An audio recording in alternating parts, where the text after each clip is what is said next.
Salut les amis, je suis content de vous retrouver cette semaine sur ma chaîne YouTube. On va parler d'immobilier cette semaine et sans plus attendre, j'attaque tout de suite cette première vidéo avec, on va dire, les bases de la fiscalité, les bases absolues qu'il faut absolument comprendre avant de se lancer dans l'immobilier. Parce que c'est vrai que contrairement au trading, j'ai tendance à dire que si on ne connaît pas grand chose en fiscalité et qu'on fait du trading, c'est pas trop grave, on aura le temps de s'y mettre. Mais par contre, se lancer en immobilier sans connaître la fiscalité, ça peut être catastrophique. Donc première vraiment vidéo de base pour t'expliquer justement les fondements de la fiscalité, et tu vas voir qu'au fur et à mesure de la semaine et au fur et à mesure aussi des semaines et des mois qui vont arriver, on va pousser les vidéos de plus en plus loin sur l'aspect de la fiscalité, mais il faut bien commencer quelque part et on commence toujours par la base. Donc tout de suite on passe sur l'écran.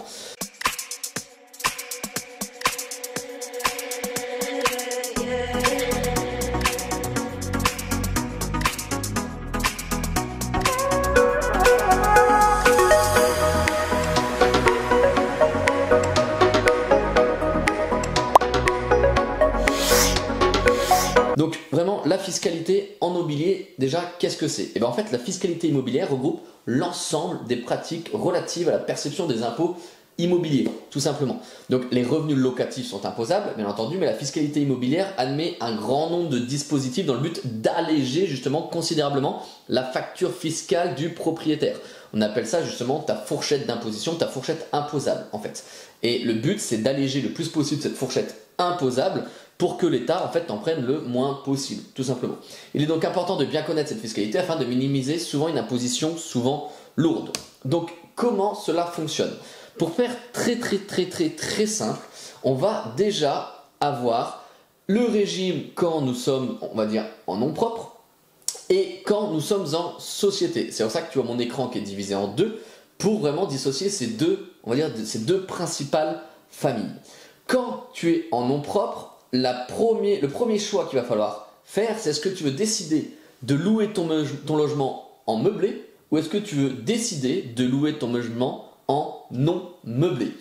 Parce que en fait, à chaque fois, si tu décides de ne pas meubler justement ton logement, tu auras deux régimes fiscaux à ta disposition qu'il va falloir que tu choisisses. Et t'inquiète pas, quand on va parler du micro-foncier, quand tu es dans le cadre d'un logement qui n'est pas meublé, ça va être le titre et ça va être le sujet d'une seule et unique vidéo qui va arriver là cette semaine sur YouTube. Pour le régime réel, ça va être exactement la même chose, mais sache que ce qu'il faut comprendre, c'est que quand tu es en nom propre et que tu décides de ne pas faire du meublé, tu as ces deux régimes fiscaux auxquels tu vas pouvoir adopter. Donc soit le microfoncier, soit le régime réel d'imposition. Si tu décides de faire du meublé, tu auras soit le microbic, ou soit ce qu'on appelle maintenant, le LMNP, le loueur meublé non professionnel. Tu sais, c'est cette fameuse niche fiscale et on va en parler pas mal quand même à travers cette chaîne parce que c'est une niche fiscale qui est de moins en moins malheureusement d'actualité.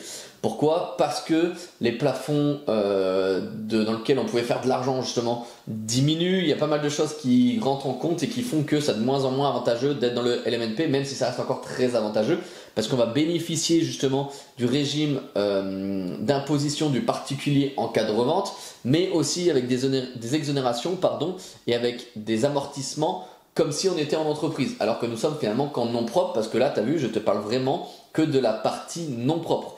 Donc, à retenir indispensable dans la base de la fiscalité immobilière, c'est que déjà deux choix. Est-ce que tu veux investir en société? Est-ce que tu veux investir en nom propre? Et si tu investis en nom propre, est-ce que tu veux un logement non meublé? Dans ce cas, tu seras soit au microfoncier, soit au régime réel d'imposition.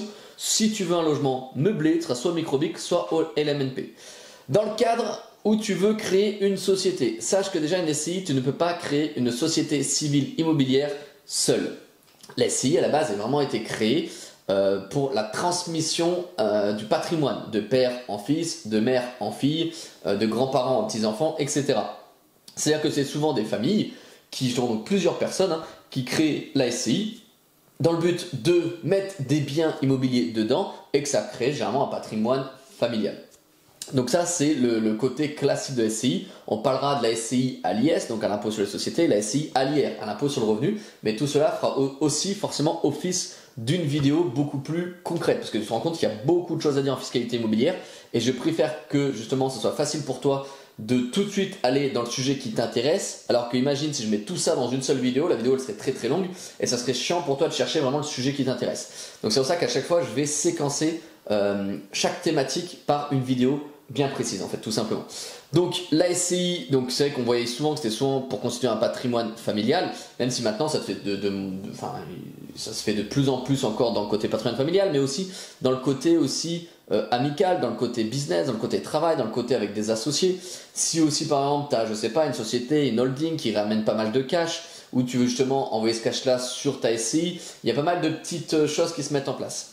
Tu as aussi donc la fameuse SAS, SARL, SASU. Alors bien plus tard sur la chaîne YouTube, je te parlerai justement des démembrements sur l'aspect fiscal, parce qu'en fait on va commencer à parler de choses un peu plus complexes, d'usufruit, de choses comme ça qui va te permettre en fait, si tu veux, d'encaisser des loyers plutôt sur ta SCI ou ta SAS, mais de pouvoir amortir certaines choses si justement c'est ça ta SCI qui détient l'usufruit et ta SAS qui détient la nue propriété, ou des fois même inversement, enfin bref. Donc on va parler de choses un petit peu plus techniques mais bien plus tard dans la vidéo, mais tout d'abord sache que c'est possible d'investir en société comme là c'est indiqué.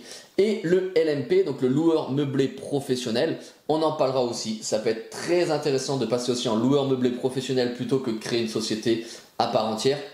Bien que bien entendu tu auras des charges aussi qui vont en incomber, hein.